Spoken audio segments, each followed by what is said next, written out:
Wow. It is being said that Gervonta Tank Davis makes substantially more than Devin Haney and his other counterparts, according to Tank himself and Mayweather Promotions CEO Leonard Ellerbe. Let's talk about it. What up, Fight World? It's your boy Ego, and I'm back with some more boxing. Make sure you come in, smash the like button for the latest and greatest for all things boxing. This is your one-stop shop. Let's get it. Now, very interesting stuff. Very, very interesting stuff from Javonte Davis. Now, Javonte Davis hasn't fought in several months, but he still continues to be the name that is being conversated about heavily. And that's just a testament to Tank Davis's star power, in my honest opinion. Now, there was a tweet and it says, didn't Devin Haney make $3 million plus against George Kambosos Jr.? So is Tank trying to claim he got $15 million against Rolly?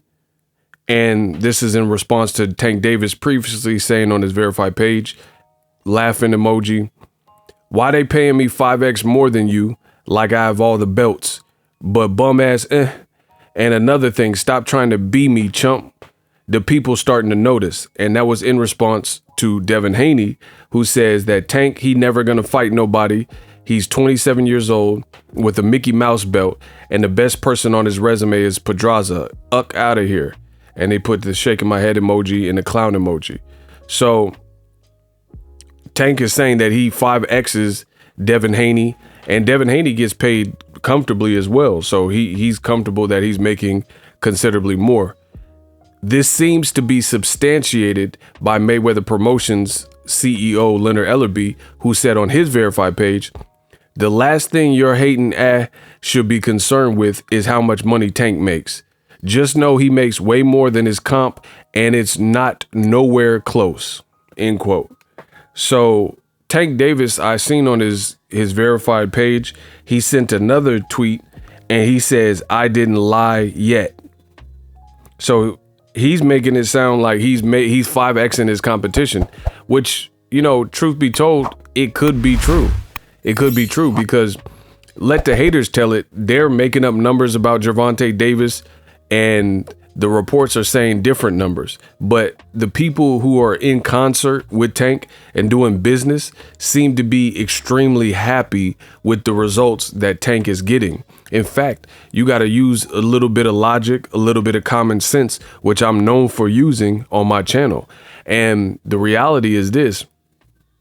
If they weren't, Tank's been on pay-per-view since the Leo Santa Cruz fight, without fail. Like fights like Mario Barrios, Leo Santa Cruz, Rolly Romero, Eastside Pitbull Cruz, celebrities turning out in droves, fans coming out in flocks for Tank Davis. So if they wanted to, they could have easily taken him off of the pay-per-view circuit. For example, same company, Premier Boxing Champions, they had a double header with Jermell and Jermall Charlo, both in great fights. Jermell at 54, the 54 Charlo, before he was undisputed, he was unifying with Jason Rosario.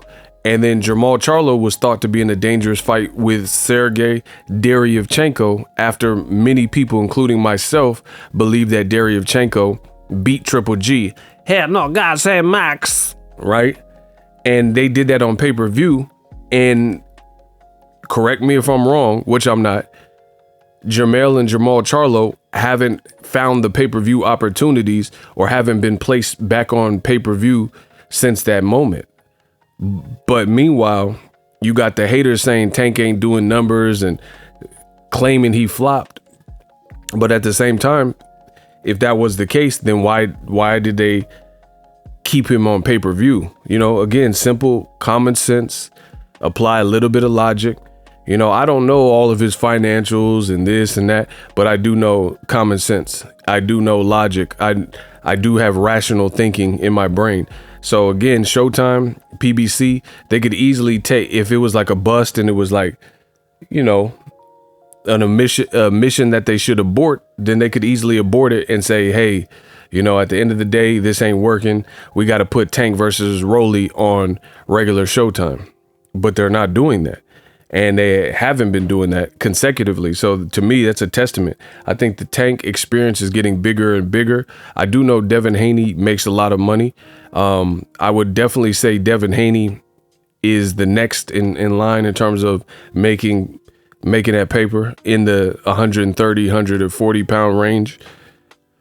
Tank got to be the top dog, though. You got to be the top dog. He's saying he's not lying. You got Ellerby saying it, and it makes sense because let's be real. Tank, for one, he's entertaining to watch.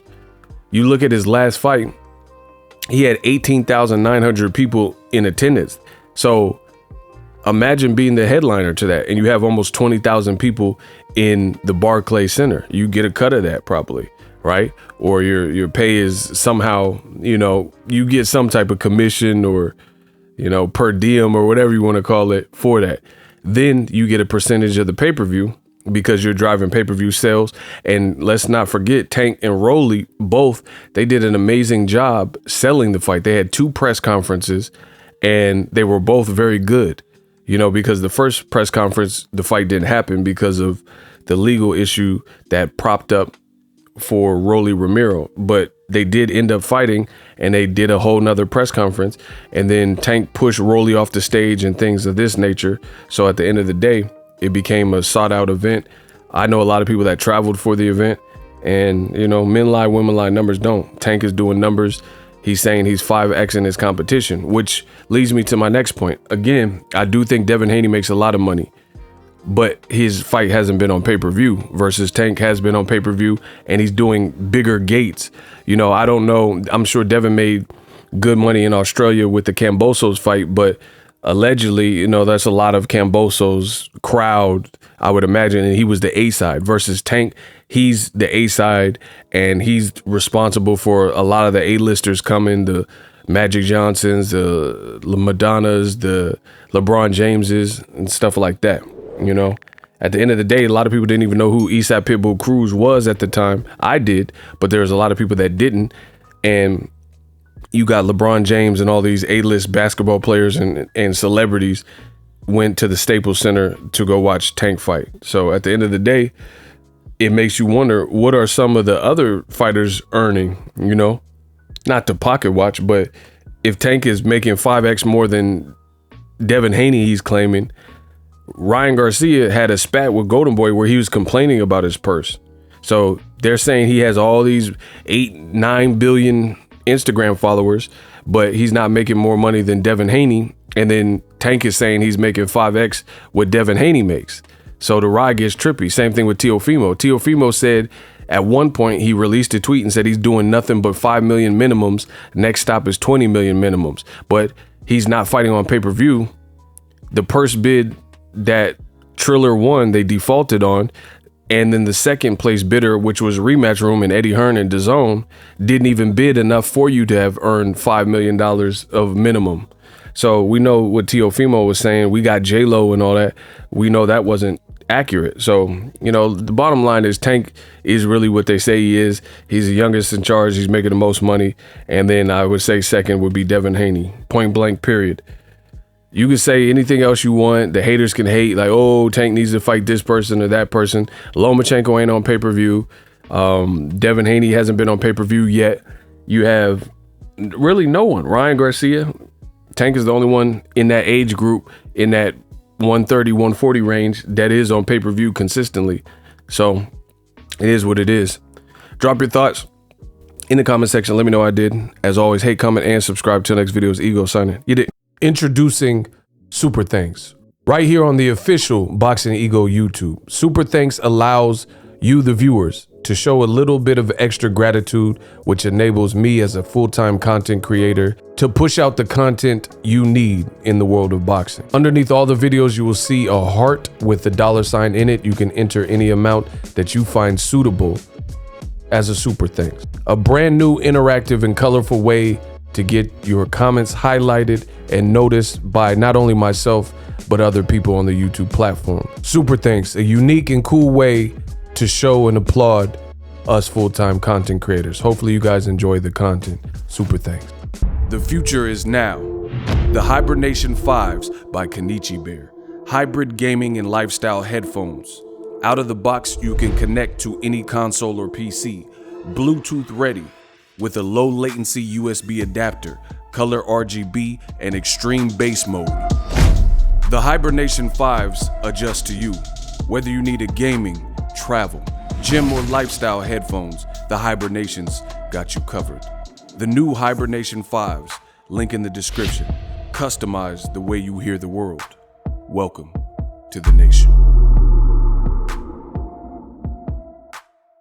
Are you tired of your YouTube videos not getting any views? Well, consider TubeBuddy. I've used TubeBuddy for years to scale up my YouTube channel. Now we're sitting over 200,000 subscribers. TubeBuddy is a browser extension that offers a ton of built-in productivity and time-saving services to take your channel to the next level. Use my link in the description to get started with TubeBuddy and level up your channel faster. We working.